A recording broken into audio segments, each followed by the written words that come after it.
大家好啊！澳門咧係一個五光十色、好繁榮嘅城市，而我哋最值得珍惜同埋寶貴嘅咧，就係我哋嘅呢一片綠色啦。今日咧好榮幸邀請到我哋嘅生態專家阿峰哥咧，帶我哋行下呢片咁靚嘅紅樹林嘅。峰哥，你咁多年嘅啲生態保育嘅一個經驗啦，其實作為居民啊，我哋點樣去欣賞同埋去保護呢啲嘅咁靚嘅生態資源呢？欣賞同埋保護咧係要兼備，因為咧紅樹林咧係畢竟係一個生態之中嘅一部分，而我哋去欣賞咧就係如何要提高我哋嗰個公民教育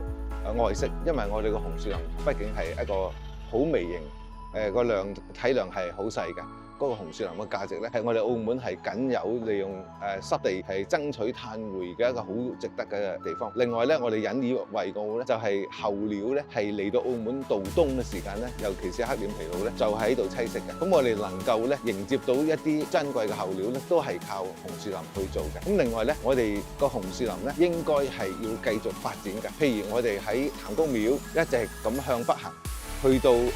海洋，即係西環橋頭海洋嗰邊咧。大約有7公里長，咁呢個地方咧已經係實施咗一個叫做海岸綠翡翠嗰個計劃。咁我哋依家呢個地方面臨到咧唔少嘅問題嘅。近期亦都有好多市民反映到咧呢度個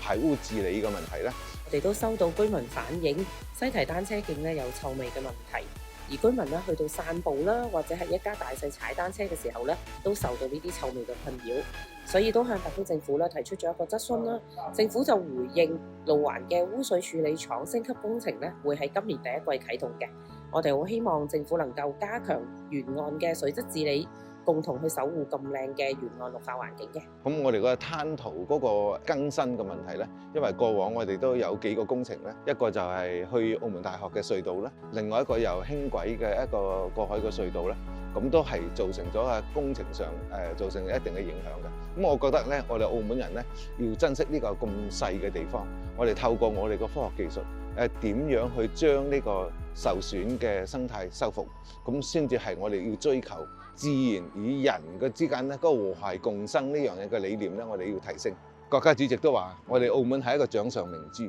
咁我哋係掌上明珠咧，點樣去透過各方面咧，有地方嘅清潔啦，有城市嘅綠化啦，有生態嘅美啦，有濕地嘅生物多樣性啦，呢啲都係可以將我哋嘅名片擦得更亮。